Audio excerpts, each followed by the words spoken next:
ونستغفره ونؤمن به ونتوكل عليه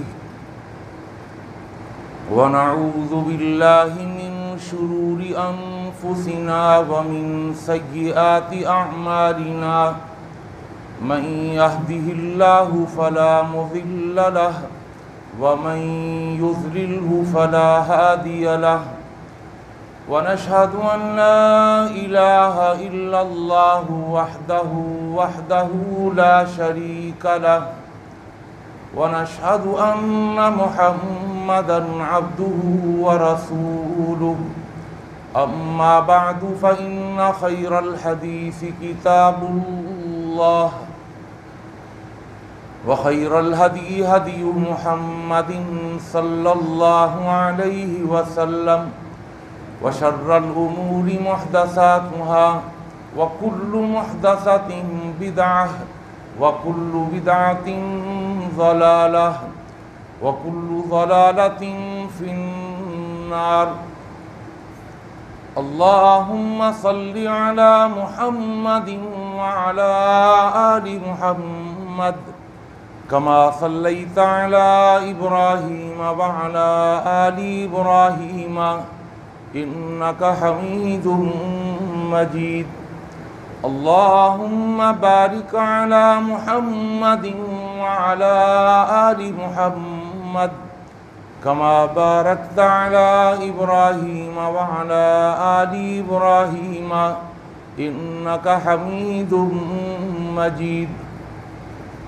فقد قال الله تبارك وتعالى في القرآن المجيد والفرقان الحميد أعوذ بالله السميع العليم وبوجهه الكريم وسلطانه القديم من الشيطان الرجيم بسم الله الرحمن الرحيم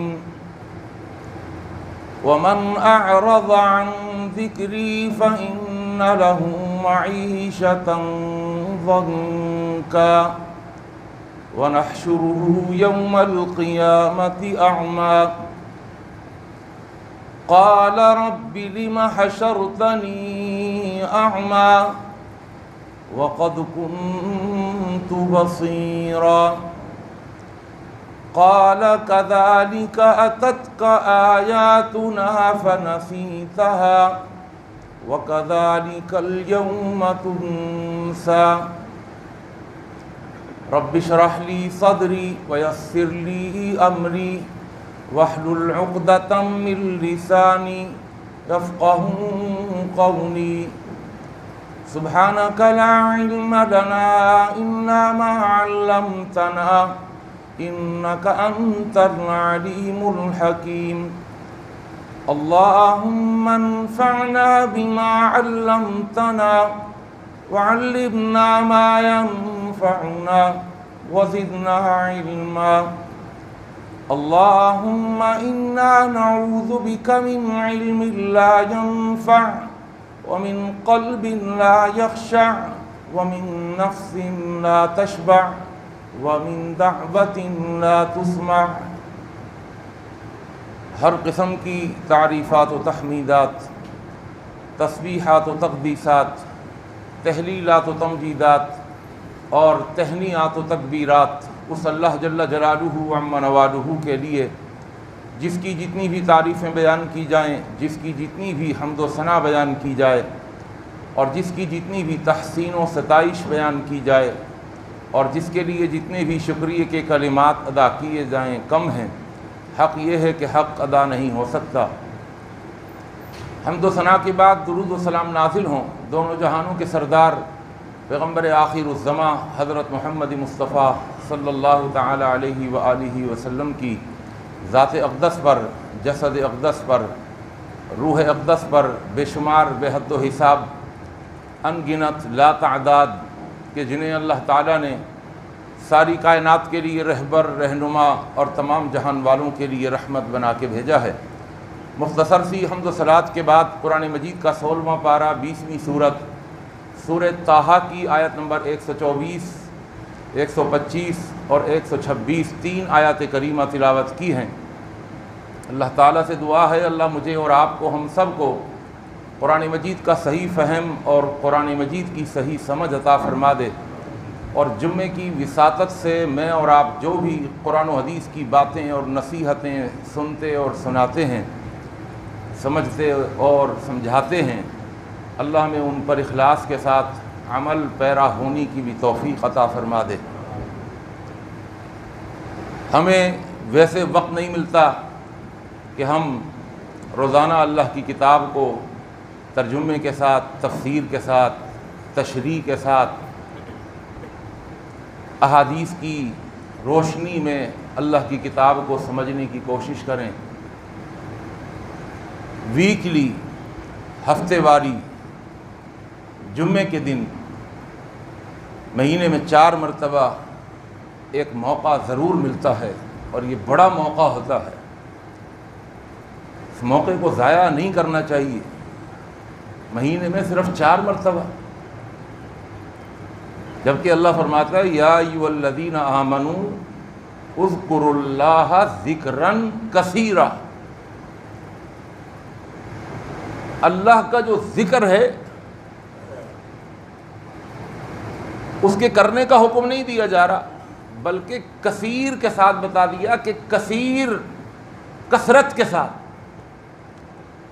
کثرت کا مطلب یہ ہے کہ آپ کے دنیاوی معاملات کم ہوں، دینی معاملات کثرت سے ہوں، زیادہ ہوں۔ دنیا کی سمجھ کم ہو، دین کی سمجھ کثرت کے ساتھ ہو۔ کاروبار، تجارت، سب دنیاوی معاملات کے اندر آ جائے، یہ ہوں ضرور، لیکن ریشو یہ ہو، تناسب یہ ہو، دین اور دنیا کا کمپیریزن یہ ہو کہ آپ کا دین آپ کی دنیا سے زیادہ ہو، علم میں بھی، عمل میں بھی۔ دین کا علم دنیا کے علم سے زیادہ ہو۔ یہ ہے اذکروا اللہ ذکرن کثیرا کا تقاضا۔ اور مہینے میں ہم 4 گھنٹے پراپر طریقے سے بھی نہ دیں، مہینے میں 4 گھنٹے، یہ کیسا اللہ نے جو دین بنایا ہے نا، دین بنا کے دیا ہے، الیوم اکملت لکم دینکم۔ کم از کم ہمارا شمار ان لوگوں میں سے تو نہ ہو جائے کہ جو اللہ کے ذکر سے اعراض کر رہے ہیں، اللہ کے ذکر سے اعراض کر رہے ہیں، منہ پھیر رہے ہیں۔ تو لہذا جمعے میں پورا وقت دینا، توجہ کے ساتھ سننا، اس چکر میں نہیں رہنا یار آج 5 منٹ اوپر لے لیے، آج 10 منٹ اوپر لے لیے، یار یہ کرتے کرتے رکتے رکتے یہ 2 بجا ہی دیتے ہیں۔ نہیں، یہ دین کی سمجھ کی بات ہے، اس کو سمجھ کر کے چلیں گے تو انشاءاللہ ہمارا شمار ان لوگوں میں سے نہیں ہوگا جو اللہ کی کتاب سے اعراض کرتے ہیں۔ یا اللہ ہم نے کوشش کی، بہت کی، لیکن جمعے کے دن تو ہم نے پورا وقت خاموشی کے ساتھ، توجہ کے ساتھ، بغیر بات چیت کیے، بغیر ادھر ادھر دیکھے ہم نے تیری کتاب کو سمجھنے کی کوشش کری۔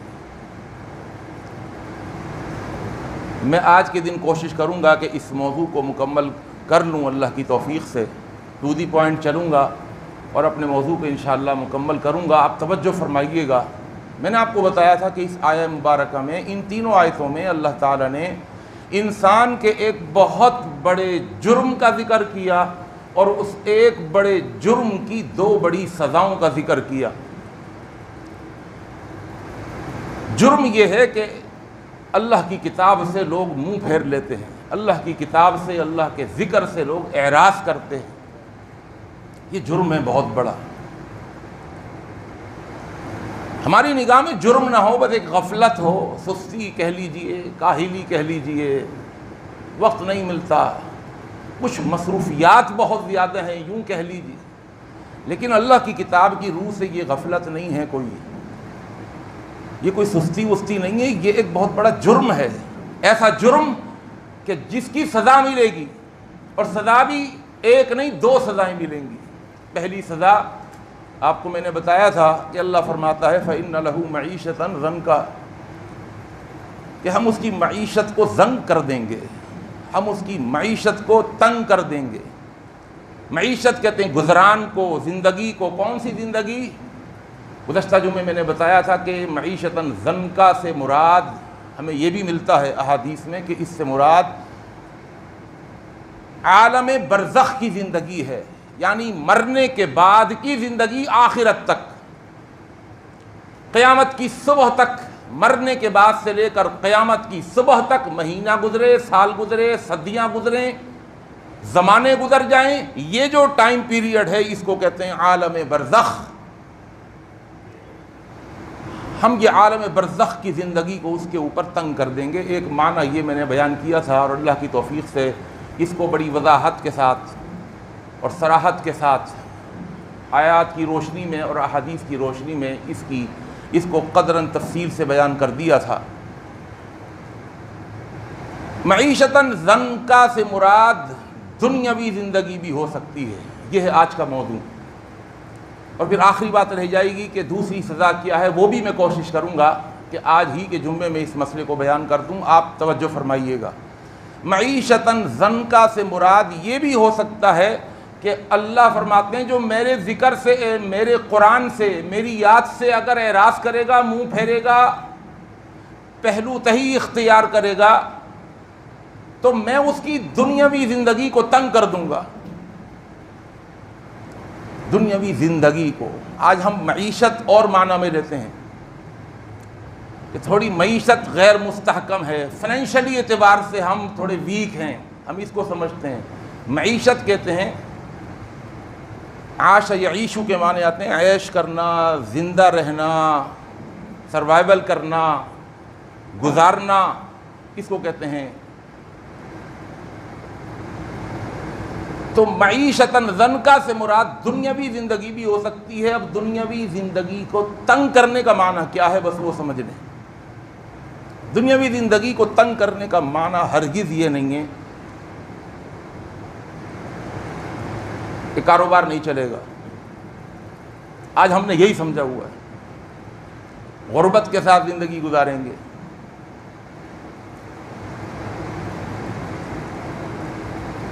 بینک اکاؤنٹ خالی ہوگا، دکان پہ کسٹمر نہیں آتا ہوگا، جیب میں پیسے نہیں ہوں گے۔ یہ معیشتاً ضنکا سے مراد یہ نہیں ہے۔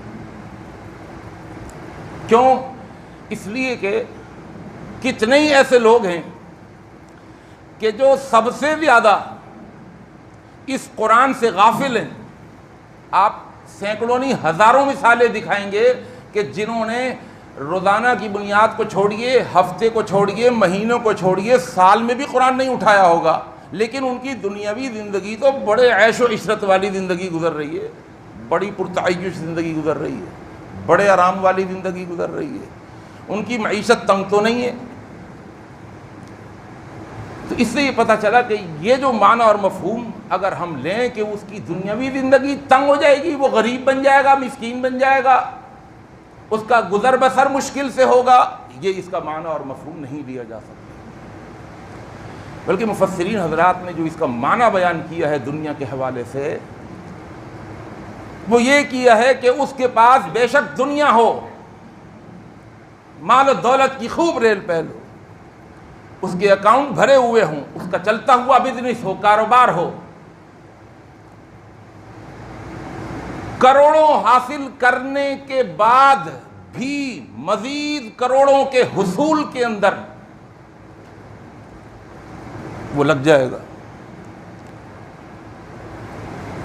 اس کی ہوس ختم نہیں ہوگی، اس کی لالچ ختم نہیں ہوگی، دولت ہوگی، پیسہ ہوگا، سب کچھ ہوگا، سب کچھ ہونے کے باوجود سکون نہیں ہوگا، اطمینان نہیں ہوگا۔ ظاہری خوشی تو ہوگی لیکن حقیقی خوشی، راحت، مسرت، شادمانی نہیں ہوگی۔ سب کچھ ہونے کے باوجود بے چینی، بے کلی اور بے اطمینانی، بے قراری، انزائٹی، اضطراب، قلق، بے چینی اپنی انتہاؤں کو چھو رہی ہوگی۔ مختلف قسم کے ڈر اور خوف اور اندیشے اس کے اوپر سوار ہوں گے۔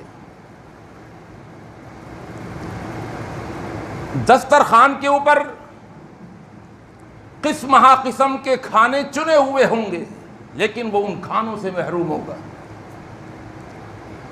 جسم پر قیمتی سے قیمتی لباس مزین ہوگا، لیکن اندر سے دل اس کا خوش نہیں ہوگا۔ سب کچھ ہونے کے باوجود بھی یا تو اللہ اور مزید اس کے اندر لالچ بھر دے گا۔ آپ دیکھیے نا، اخبارات میں پڑھتے ہیں، آج کل تو ہم پرنٹ میڈیا، الیکٹرانک میڈیا میں دیکھتے ہیں کہ گھروں کے اندر سے 5-5 ہزار کی گڈیاں اتنی نکل رہی ہیں، کرتونوں میں بھری ہوئی ہیں، کارٹن میں بھری ہوئی ہیں، سونے کی ڈلیاں بھری ہوئی ہیں، خزانے چھپائے ہوئے ہیں۔ ان کا ڈر، ان کا خوف، ان کی وحشت، ان پر دہشت چھائی ہوئی ہے۔ الہاکم التکاثر حتی زرتم المقابر، اور حدیث میں فرمایا لو کان لابن آدم وادیان من مال لابتغى ثالثا ولا يملأ جوف ابن آدم الا التراب۔ اللہ اس کی زندگی کو ایسا عذاب میں ڈالے گا کہ دولت حاصل کرنے کے باوجود، دولت اور ثروت کے انبار لگانے کے باوجود بھی اس کا دل مطمئن نہیں ہوگا۔ وہ کہے گا اور حل من مزید، حل من مزید کی پکار کے ساتھ وہ جیے گا۔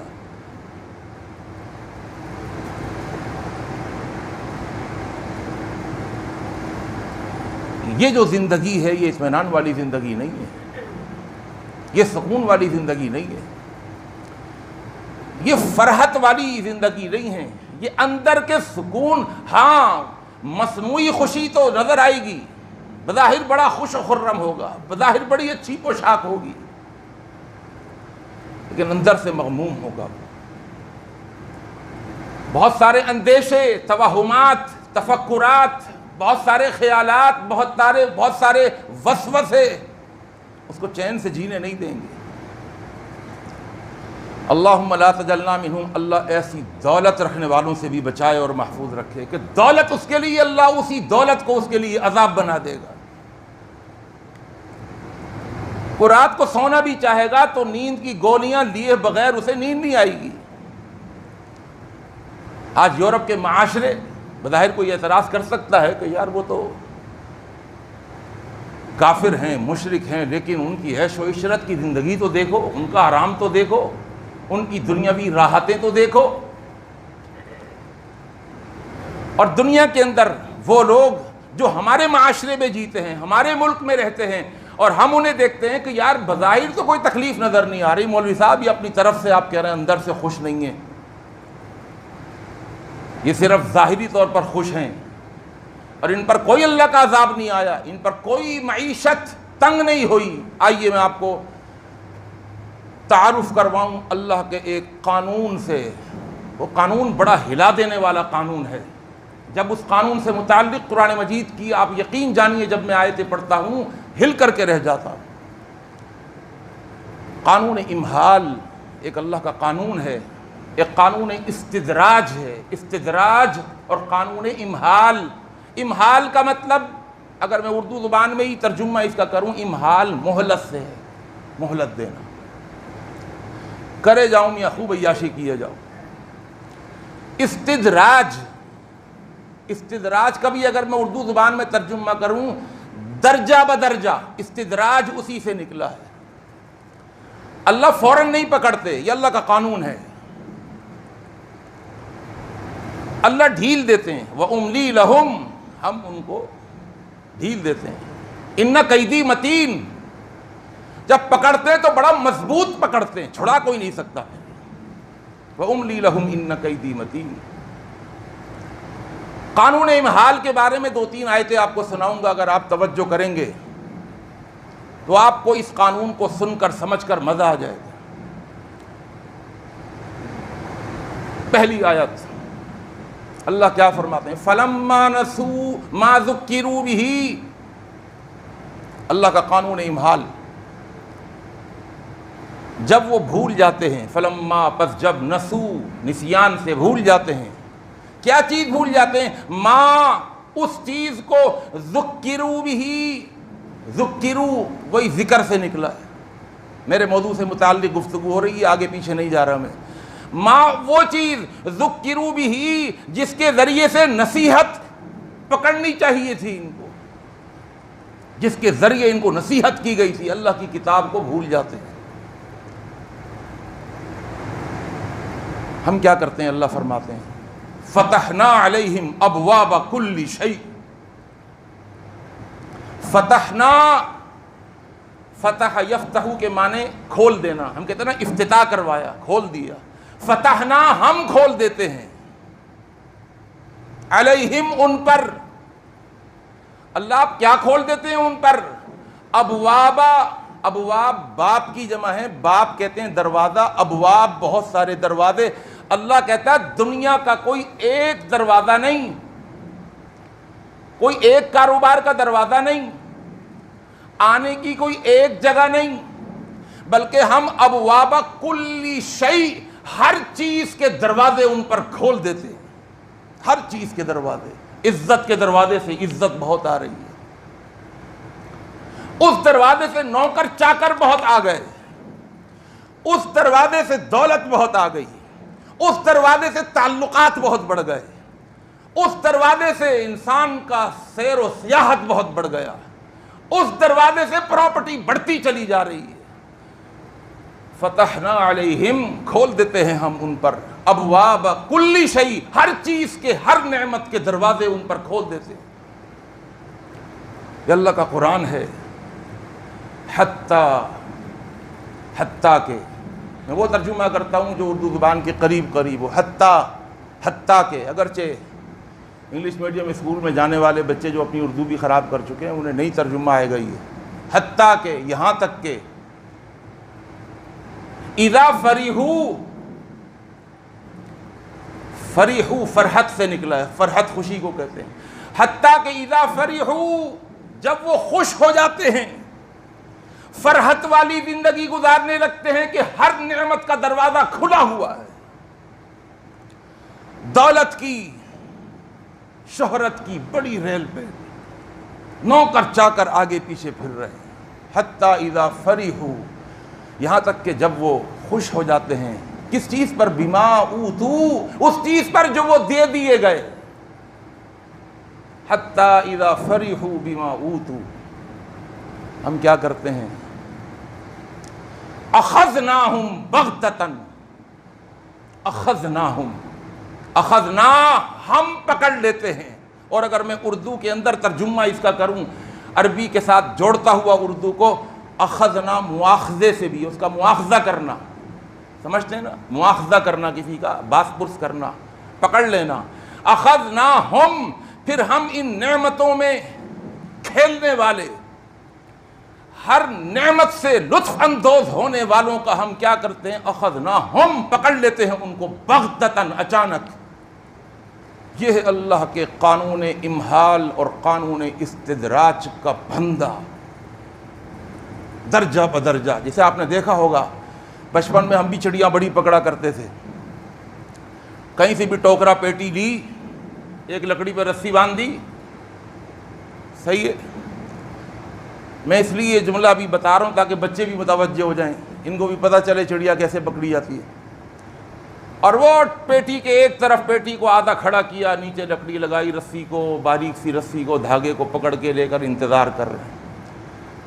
آ رہی ہے چڑیا، آ رہی ہے، دانہ ڈال دیا ادھر، کنکھیوں سے دیکھ رہے ہیں، چھپ چھپ کے دیکھ رہے ہیں.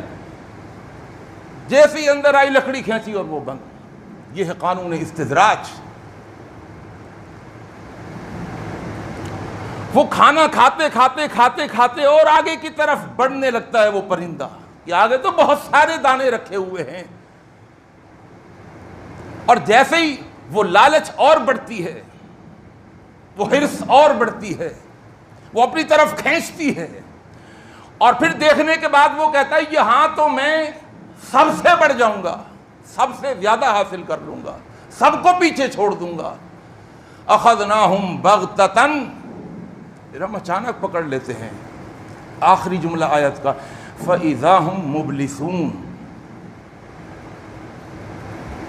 فَإِذَا هُمْ مُبْلِسُونَ، بس اچانک ہم وہ مبلسون، ابلیس بن جاتے ہیں. میں ترجمہ کروں گا، بہت توجہ فرمائیے گا. ابلیس بن جاتے ہیں کا کیا مطلب؟ دیکھیے عربی زبان میں مبلس ان کو کہتے ہیں. مبلس کا معنی آتا ہے ایسا نا امید ہونا، ایسا مایوس ہونا کہ امید کی ایک کرن بھی باقی نہ بچے. ابلیس کو بھی ابلیس اس لیے کہتے ہیں کہ وہ اللہ کی رحمت سے نا امید ہو چکا ہے. ابلیس کو بھی ابلیس. ابلیس کا لغوی معنی آج آپ کے سمجھ میں آ گیا ہوگا. اللہ قرآن میں کہتا ہے فَإِذَا هُمْ مُبْلِسُونَ، بس اچانک وہ ایسے مایوس ہوتے ہیں، ایسے دل گرفتہ ہوتے ہیں، ایسے نا امید ہوتے ہیں کہ امید کی ایک کرن بھی باقی نہیں بچتی. اور یاد رکھیے جب تک امید ہے آدمی جیتا ہے، اور جس وقت وہ مایوس ہو جائے وہ مر جاتا ہے. جبھی کہتے ہیں امید کا دامن ہاتھ سے نہیں چھوڑنا چاہیے. لا تقنطوا من رحمت اللہ انہ لا ییأس من روح اللہ الا القوم الکافرون. یہ اللہ کا قانون استدراج اور قانون استمہال میں نے آپ کو بیان کیا ہے. ایک اور آیت کا ترجمہ کر رہا ہوں، یہ بھی قانون استدراج اور استمہال، قانون امہال کو بیان کرتی ہے. توجہ پوری رکھیے گا. فرمایا وَلَا يَحْسَبَنَّ الَّذِينَ كَفَرُوا، اور گمان نہ کریں وہ لوگ جنہوں نے کفر اختیار کیا ہوا ہے، وہ گمان نہ کریں. کیا گمان نہ کریں؟ کہ انما نملی لہم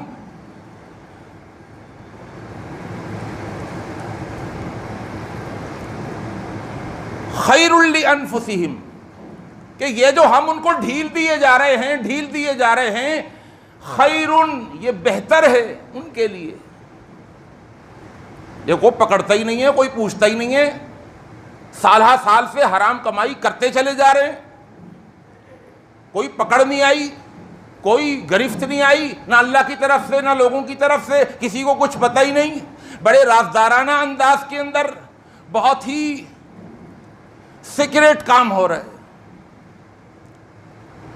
ایسا سیکریٹ کہ سیکریٹری کو بھی پتہ نہیں ہے، بس کیے جا رہے ہیں اور بڑے خوش ہیں. یار اس میں تو بڑا فائدہ ہو رہا ہے، کہاں سے کہاں پہنچ گئے، کسی کو پتہ بھی نہیں ہوا، کوئی نقصان بھی نہیں ہو رہا.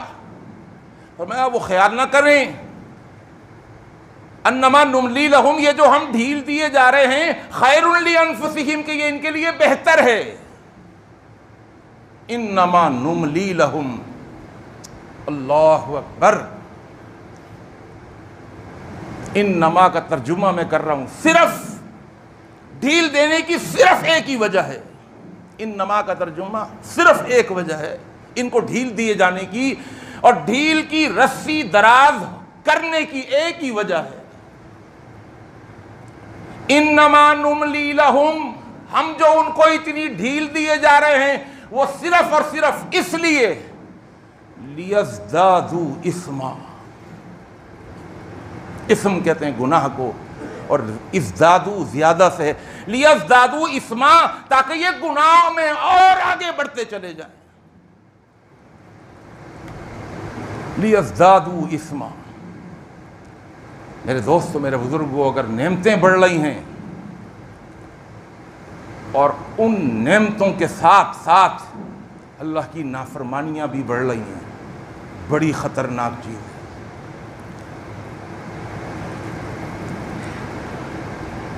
اور اگر ہماری نافرمانیاں اور دن بدن بڑھتی چلی جا رہی ہیں، ہم کہتے ہیں کوئی پکڑ ہی نہیں ہے بھائی، کسی کو کچھ پتہ ہی نہیں ہے بھائی،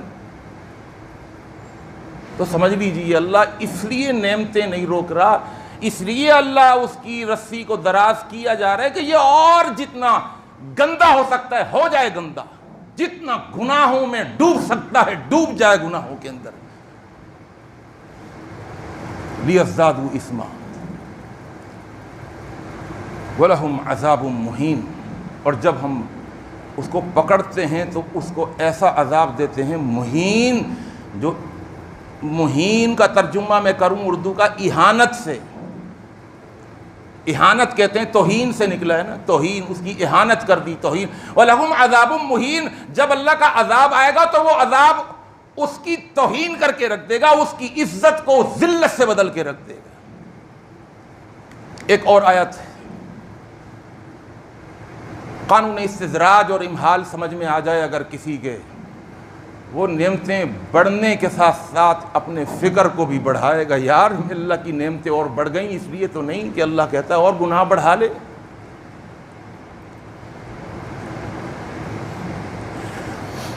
سنیے گا آیت، اَيَحْسَبُونَ، کیا یہ خیال کرتے ہیں، اَنَّمَا نُمِدُّ لَهُم بِهِ مِن مَالٍ وَبَنِينَ، کہ یہ جو ہم ان کو نُمِدُّ لَهُم بڑھا چڑھا کر مال دیے جا رہے ہیں، وَبَنِينَ بیٹے دیے جا رہے ہیں، ایک بیٹا نہیں، دو بیٹے نہیں، چار بیٹے، چھ بیٹے، 8 بیٹے ہو گئے، 10 بیٹے ہو گئے، آگے بیٹوں کے بھی بیٹے، وہ خیال نہ کریں گے، کیا خیال نہ کریں، کیا خیال نہ کریں، نُسَارِعُ لَهُمْ فِي الْخَيْرَاتِ، کہ ہم ان کے ساتھ بھلائیاں کرنے کے در پہ ہیں۔ اللہ فرماتا ہے نُسَارِعُ لَهُمْ، کہ ہم ان کے ساتھ بھلائیاں کرنے کے در پہ ہیں، یعنی ہم انہیں خوب بھلائیاں دینا چاہتے ہیں۔ ہمارا مقصد یہ نہیں ہے مال و دولت کے بڑھانے سے، بیٹوں کی تعداد بڑھانے سے، ہمارا مقصد یہ نہیں ہے کہ ہم انہیں خوب خیرات اور بھلائیاں دینا چاہتے ہیں۔ فرمایا بل لا یشعرون، ان کو شعور ہی نہیں ہے کہ ان کا مال و دولت دن بدن بڑھتا کیوں جا رہا ہے، اس لیے بڑھتا جا رہا ہے لیزدادوا اثما، تاکہ ان کے گناہ اور بڑھتے جائیں۔ ایک اور آیت سنا کر میں آگے کی طرف جلدی سے بڑھوں، یہ بھی بڑی اہم آیت ہے، سنائے بغیر میں بھی نہیں رہ سکتا۔ قرآن مجید کا 29واں پارہ، سورہ قلم، اور اس آیت کا انداز ہی الگ ہے۔ اللہ فرماتا فذرنی ومن یکذب بہذا الحدیث سنستدرجہم، استدراج اسی سے نکلا، سنستدرجہم من حیث لا یعلمون۔ ترجمہ بھائی میں اس کے اندر ڈوب کے ترجمہ کرتا ہوں، پتہ تو چلے کہ ہے کیا ترجمہ۔ فذرنی، پس چھوڑیے مجھے، یہ ترجمہ ہے اللہ کے قرآن کا۔ سورہ قلم 29واں پارہ، دوسری سورت 29ویں پارے کی، فذرنی، اللہ فرما رہے ہیں چھوڑو مجھے۔ اللہ کو کسی نے پکڑا ہوا ہے کیا؟ کسی نے اللہ کو پکڑ لیا، اللہ نعوذ باللہ مجبور ہو گیا کہ بھائی چھوڑو مجھے، میں ایک کام کرنا چاہتا ہوں؟ یہ اللہ کا انداز ہے۔ جس طرح کہ ہمیں اگر کوئی پکڑ لے، ہم غصے میں کسی کو مارنا چاہیں، کسی کو پیٹنا چاہیں، کسی پر ہاتھ اٹھانا چاہیں، کوئی ہم کو پکڑ لے تو ہم کہتے ہیں چھوڑو مجھے یار، کہتے نہیں کہتے چھوڑو مجھے ذرا میں اس کو بتاؤں ابھی۔ یہ ہے انداز اللہ کا، ارے ذرا چھوڑو تو صحیح، میں بتاتا ہوں ابھی اس کو۔ یہ ہمارا انداز ہوتا ہے۔ اللہ اسی انداز میں ہم سے گفتگو فرما رہے ہیں۔ اللہ فرماتے ہیں فذرنی، چھوڑو مجھے، ومن، اور اس کو، یکذب بہذا الحدیث، جو اس حدیث کو، اس قرآن کو، اس ذکر کو جھٹلاتا ہے، اپنے عملی رویے سے بھی جھٹلاتا ہے، جو اس قرآن کو چھوڑ کر کے بیٹھا ہوا ہے، اس کے احکامات کو نہیں مانتا، جھٹلاتا ہے۔ میاں سب غلط بات ہے، ملا مولوی ڈراتے ہیں، ان کا کام ہی یہی ہے۔ اللہ فرماتے ہیں چھوڑو مجھے اور اس کو بھی جو اس کو جھٹلاتا ہے۔ سنستدرجہم، ہم استدراج کا عن قریب پھندا لگائیں گے، اس کو استدراج کا پھندا۔ من حیث، وہاں سے، حیث، ہا یا اور سا عربی زبان میں آتا ہے جہات ستہ کے لیے، 6 ڈائریکشن ہوتی ہے، آگے پیچھے 2 ہو گئے، دائیں بائیں 4، اوپر نیچے۔ اللہ فرماتا ہے من حیث، وہاں سے استدراج کا پھندا لگاؤں گا، لا یعلمون، اسے پتہ ہی نہیں چلے گا، وہاں سے پکڑوں گا، وہاں سے ہٹ کروں گا۔ اس کو پتہ ہی نہیں چلے گا. وہ سمجھتا تھا کہ یہاں سے مجھے ملے گا, یہاں فائدہ ملے گا, اتنا بڑا نقصان دوں گا کہ وہیں پر پھنس جائے گا. من حیث لا یعلمون سنستدرجہم من حیث لا یعلمون. اور ترمذی کی ایک حدیث سن لیجئے, بہت توجہ فرمائیے گا, بڑی اہم حدیث ہے. اللہ کے رسول حضرت محمد مصطفیٰ صلی اللہ علیہ وسلم کے فرمان, فرمایا اذا رأیت اللہ, جب تم دیکھو اللہ کو, اذا رأیت اللہ, جب تم دیکھو اللہ کو, اللہ کو دیکھو ایک کام کرتا ہوا کہ اللہ ایک کام کر رہے ہیں. کام کیا اللہ کا دیکھو, یعطی العبد من الدنیا ما یحب. جب تم دیکھو کہ اللہ اپنے ایک بندے کو وہ دیے چلا جا رہا ہے, دیے چلا جا رہا ہے, کیا ما یحب, جو وہ چاہتا ہے. بندے کی چاہت مل گیا, بندے نے یہ چاہا مل گیا, بندے نے وہ چاہا مل گیا, ہر چیز جو چاہتا ہے مل جاتی ہے. جب تم دیکھو کہ اللہ اپنے بندے کے ساتھ ایک ایسا معاملہ کر رہے ہیں, یعطی العبد من الدنیا ما یحب, کہ اللہ اسے عطا کیے جا رہے ہیں, بخشش کیے جا رہے ہیں, اسے نوازے جا رہے ہیں جو وہ چاہتا ہے. جب تم یہ دیکھو تو کیا بھائی توجہ. اور وہ شخص جسے ملا جا رہا ہے وہ کیا کر رہا ہے, وَهُوَ مُقِيمٌ عَلَى مَعَاصِيهِ. اور وہ شخص جو چاہتا ہے اس کو مل جاتا ہے, وہ کیا کر رہا ہے, وَهُوَ مُقِيمٌ عَلَى مَعَاصِيهِ. اور وہ بھی ڈھیٹ انسان اللہ کی معصیتوں پر, نافرمانیوں کے اوپر وہ بھی قائم دائم ہے. مقیم کا ترجمہ کر رہا ہوں, قائم دائم. اردو زبان کے قریب قریب ترجمہ ہے مقیم, وہ بھی قائم دائم ہے, وہ بھی لگا ہوا ہے اللہ کی نافرمانیوں میں, اور اللہ بھی لگا ہوا ہے اپنی عطاؤں اور اپنی بخششوں اور اپنی نوازشوں میں. وہ نعمتیں دینا نہیں چھوڑ رہا, اے توجہ پوری, وہ نعمتیں, بخششیں, عطائیں دینا نہیں چھوڑ رہا. اور یہ جتنی بخششیں عطائیں بڑھ رہی ہیں اتنی نافرمانیاں بڑھا رہا ہے, یہ نافرمانی کرنا نہیں چھوڑ رہا. جب تم یہ دیکھو, فَاعْلَمُوا, تو اب حدیث کا آخری جملہ, فَاعْلَمُوا, تو جان لو, فَاعْلَمُوا, اس بات کو جان لو, انما ذالک استدراج, یہ اللہ کے استدراج کا پھندہ ہے, یہ لگنے والا ہے, ان قریب لگے گا ضرور. یہ نہیں سمجھنا کہ یہ بس نعمتوں میں زندگی گزار دے گا, نہیں, پھندہ لگنے والا ہے اس کے. فَاعْلَمُوا, جان لو اس کو, انما ذالک استدراج. اس کے بعد اللہ کے رسول صلی اللہ علیہ وسلم نے یہ آیت پڑھی, فَلَمَّا نَسُوا مَا ذُكِّرُوا بِهِ فَتَحْنَا عَلَيْهِمْ أَبْوَابَ كُلِّ شَيْءٍ, کہ جب وہ بھول جاتے ہیں اس نصیحت کو, جو نصیحت ان کو دی گئی, تو ہم ہر چیز کے دروازے ان پر کھول دیتے ہیں. اللہ کے رسول نے اس آیت کے ساتھ اپنی اس حدیث کو جوڑ دیا. اب بالکل آخری مرحلے کی طرف یہ میرا موضوع جا رہا ہے, بہت توجہ فرمائیے گا. میں نے آپ کو بتایا تھا کہ جو اللہ کے ذکر سے اعراض کرے گا, قرآن سے منہ پھیرے گا, اللہ نے اس کے لیے دو سزائیں رکھی ہیں, ایک دنیا کی سزا, ایک آخرت کی سزا. اب آخرت کی سزا سن لیجئے. میں کوشش کروں گا انشاءاللہ 5 منٹ کے اندر اندر اپنی گفتگو کو سمیٹ کر آپ کے سامنے رکھ دوں. اس میں بھی چند آیتیں ہیں, میں ایسے ہی نہیں آ جاتا, نہ میرے پاس اتنا علم ہے. سچی بات یہ ہے, دین کا ایک طالب علم ہوں. ہاں, تقریر سے پہلے مجھے بڑی محنت کرنی پڑتی ہے, آپ یقین جانیے. یہ آیتیں نکالنا, ان کا ترجمہ صحیح طریقے سے پڑھنا, ان کی تفسیر پڑھنا, اور ان آیتوں کو سمجھنا, اور پھر ان آیتوں کو ترتیب دینا, اور ان میں تطبیق رکھنا, اور پھر اس کو آپ کے سامنے اللہ کی توفیق سے بیان کرنا, یہ ایک محنت والا کام ہے. تو لہذا میری کوشش یہ ہوتی کہ جو محنت کر کے جو ہیرے تراشے ہوئے آپ کے سامنے جمع کر کے لایا ہوں, وہ سارے ہیرے آپ کی جھولیوں میں ڈال دوں اللہ کی توفیق سے.